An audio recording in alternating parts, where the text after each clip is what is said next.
Bienvenue sur DXT School. Écoutons un dialogue. Au-delà des clichés, décryptez l'âme britannique. Camille, j'ai tellement hâte de cette année d'échange à Édimbourg. J'imagine déjà les paysages brumeux, les châteaux, et bien sûr, le thé à 5 heures. Hugo. Oui, mais attention aux clichés, Camille. Je suis en train de lire un article fascinant sur la complexité de l'identité britannique, bien au-delà des tartans et des cabines téléphoniques rouges. Il semblerait que le Royaume-Uni soit un véritable kaléidoscope de culture. Léa, souriant en s'installant, vous attaquez le vaste chantier de la Britishness. C'est un sujet inépuisable, croyez-moi. Pour l'avoir vécu 1 an à Manchester, je peux vous assurer que vos perceptions seront constamment remodelées. Ce qui frappe d'abord, c'est cette politesse omniprésente, cette retenue qui peut parfois déconcerter. Camille. Vraiment, j'avais l'impression que c'était une façade, une sorte de formalité qui masque une certaine froideur. Léa. C'est plus subtil que ça. C'est une forme de respect implicite de l'espace de l'autre, une manière d'éviter le conflit frontal à tout prix. D'où l'art de l'understatement, les tournures de phrases indirectes. Si un Anglais vous dit « c'est intéressant », méfiez-vous, il est probable qu'il n'ait pas du tout apprécié. Hugo. Je vois, une culture où l'on doit décoder les non-dits. C'est un exercice stimulant pour le linguiste en herbe que je suis. Et la culture du pub, par exemple ? Est-ce juste une question de bière et de football, ou y a-t-il une dimension sociale plus profonde ? Léa. Le pub est une institution, un véritable épicentre de la vie communautaire.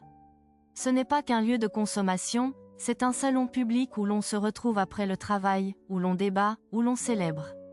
L'ambiance y est souvent conviviale, même si les conversations restent généralement plus polissées qu'en France.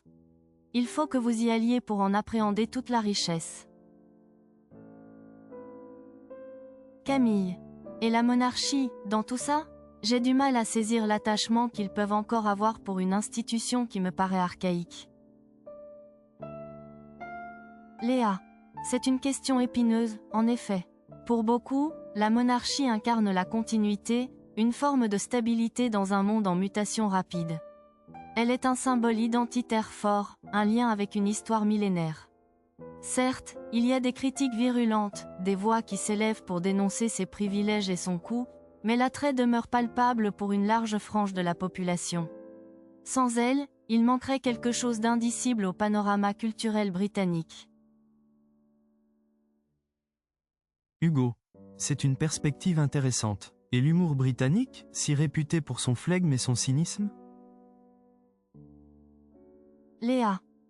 L'humour, c'est la pierre angulaire de leur communication, souvent teintée d'autodérision, d'ironie pince sans rire.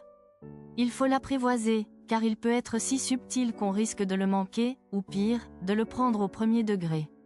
C'est une façon de désamorcer les situations tendues, de relativiser les choses. Le flegme dont tu parles n'est pas de l'indifférence, mais une manière de prendre du recul, de ne pas se laisser submerger par les émotions. C'est un trait de caractère profondément ancré. Camille. Ça me donne envie d'explorer toutes ces facettes. Je pensais que c'était juste un pays de gentlemen et de fish and chips. Léa. Le fish and chips reste un classique indémodable, et le thé, une religion. Mais la scène culinaire britannique est en pleine effervescence, avec une gastronomie qui n'a rien à envier à bien d'autres pays. N'oubliez pas les Cornouailles, l'Écosse, le pays de Galles, chacun avec ses propres spécificités, ses légendes. C'est un voyage qui vous enrichira bien au-delà des livres. Hugo.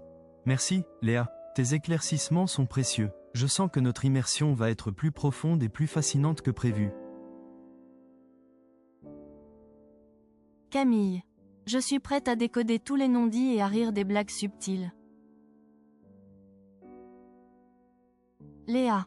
Excellente attitude. Et surtout, ouvrez-vous à l'imprévu. C'est là que réside la véritable découverte. Si tu as aimé ce dialogue, mets un pouce bleu. Abonne-toi pour une nouvelle leçon chaque jour. Retrouve plus de dialogues gratuits sur school.dxt.ma.